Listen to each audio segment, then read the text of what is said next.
लखनऊ से आपको बता दें, जहां कांग्रेस नेता आराधना मिश्रा मोना ने सड़क दुर्घटनाओं का मुद्दा उठाया। ब्लैक स्पॉट सुधार, ट्रैफिक भर्ती और सड़क सुरक्षा शिक्षा अनिवार्य करने की मांग की है।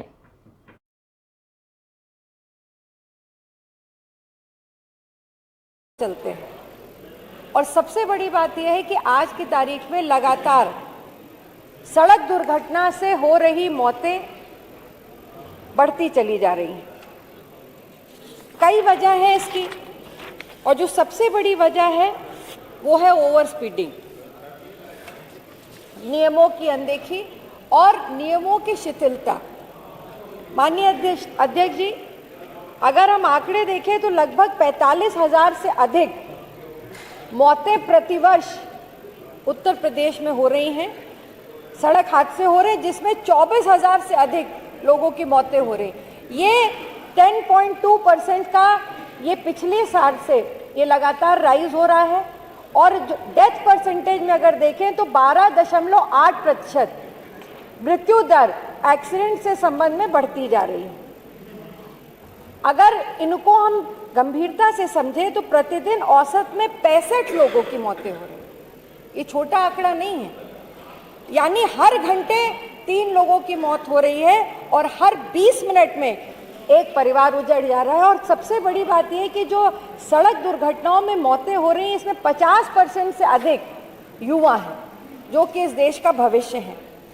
सड़क पर केवल हादसा नहीं होता माननीय अध्यक्ष जी, पूरा परिवार समाप्त हो जाता है।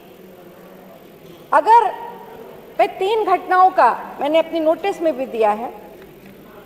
मथुरा में एक्सप्रेसवे में हादसा होता है। एक बस जिसमें बारात में कुछ लोग जा रहे होते हैं, वो बस से उतरते हैं और एक डंपर जो बहुत ही तेज गति से आ रहा होता है, वो 10 लोगों को रौंद करके चला जाता है।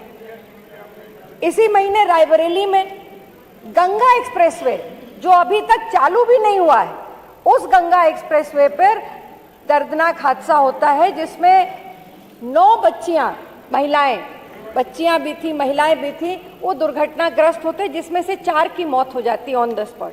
और उसमें विशेष बात यह है माननीय अध्यक्ष जी, मैं सदन को बताना चाहूंगी कि जिस गाड़ी से एक्सीडेंट हुआ उसका 6 बार चालान कट चुका था, 6 बार, पर उसका ड्राइविंग लाइसेंस निरस्त नहीं हुआ। अभी माननीय हमारे परिवहन मंत्री जी इस बारे में बता भी रहे थे।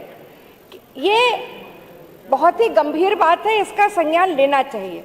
और जो कानपुर में अभी कुछ दिन पहले घटना हुई, माननीय अध्यक्ष जी, आपका गृह जनपद भी है, जिस तरह से उस घटना में जिस ड्रामे के साथ पूरा घटनाक्रम हुआ, पहले स्पीडिंग गाड़ी से एक्सीडेंट होता है, FIR लिखी जाती है अज्ञात में, और अज्ञात के FIR के बाद फिर ड्राइवर के नाम FIR लिख दी जाती है।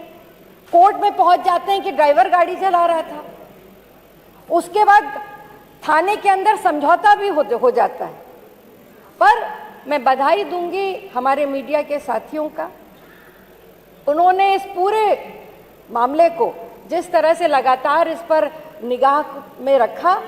और मैं ये भी कहूंगी, जो हमारे कानपुर के जो वरिष्ठ पुलिस के अधिकारी थे, उन्होंने भी इसको गंभीरता से लिया और FIR जो सही मुलजिम था उसके खिलाफ भी उसका अरेस्ट भी हुआ। मैं इस बात को स्वीकार भी करूंगी।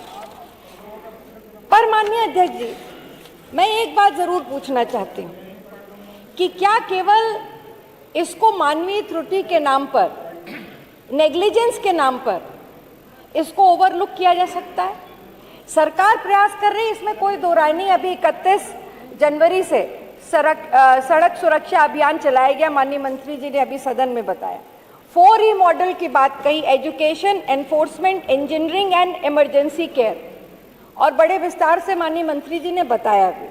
बहुत अच्छी बात है, ये बहुत ही संवेदनशील और बहुत ही चिंताजनक विषय है। इस पर सरकार को बहुत ही गहराई से इस पर सोचना भी चाहिए। पर माननीय अध्यक्ष जी, 20 जिले उत्तर प्रदेश के ऐसे हैं जो दुर्घटना बाहुल्य हैं और 42% से अधिक मौतें इन डिस्ट्रिक्ट्स में होती है। और ये सारे जिले, मथुरा, प्रयागराज, लखनऊ, आगरा, ये वो जिले हैं जो कि या तो एक्सप्रेस वे पे है या NH पे है।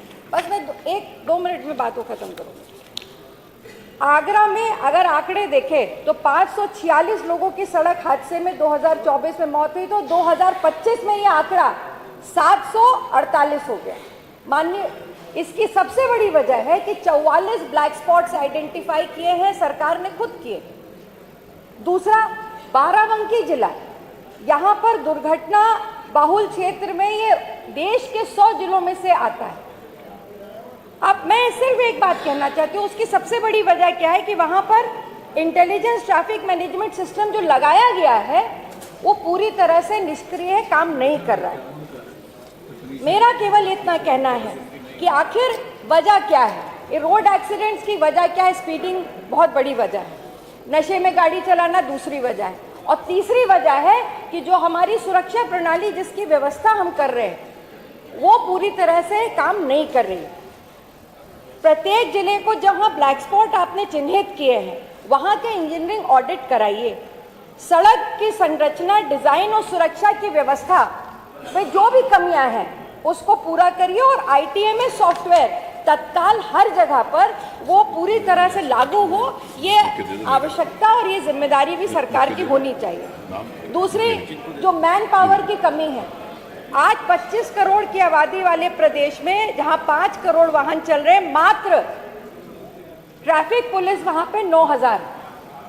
और माननीय सुप्रीम कोर्ट ने जो सड़क सुरक्षा समिति में ये निर्देश दिए हैं कि 30,000 के ट्रैफिक पुलिसकर्मी की तैनाती उत्तर प्रदेश में होनी चाहिए, तो एक भारी कमी है ट्रैफिक पुलिस में, और जो यातायात का संचालन करने में जो ये गैप है इसको तत्काल सरकार को पूरा भी करना चाहिए। मानवीय भूल कह करके इन जिम्मेदारियों से सरकार अपने आप को पृथक नहीं कर सकती। पूरे प्रदेश में डिजिटल ट्रैफिक निगरानी की व्यवस्था, ब्लैक स्पॉट्स की पहचान कर समयबद्ध तरीके से उसको सुधार किया जाना, स्कूल और कॉलेजेस में सड़क सुरक्षा शिक्षा की अनिवार्यता, ये बहुत आवश्यक है, और ट्रैफिक पुलिस में तत्काल जो कमी है भर्ती की उसको पूरा करना। माननीय अध्यक्ष जी, ये एक बहुत ही गंभीर विषय है, लगातार इस विषय पर बढ़ती जा रही है, दुर्घटना की वजह से मौतें होती जा रही है। मैं आपसे अनुरोध करूंगी कि जो मेरे सुझाव भी हैं इनको भी संज्ञान में लेते हुए इस महत्वपूर्ण विषय पर सदन में इस पर चर्चा कराई जाए। बहुत बहुत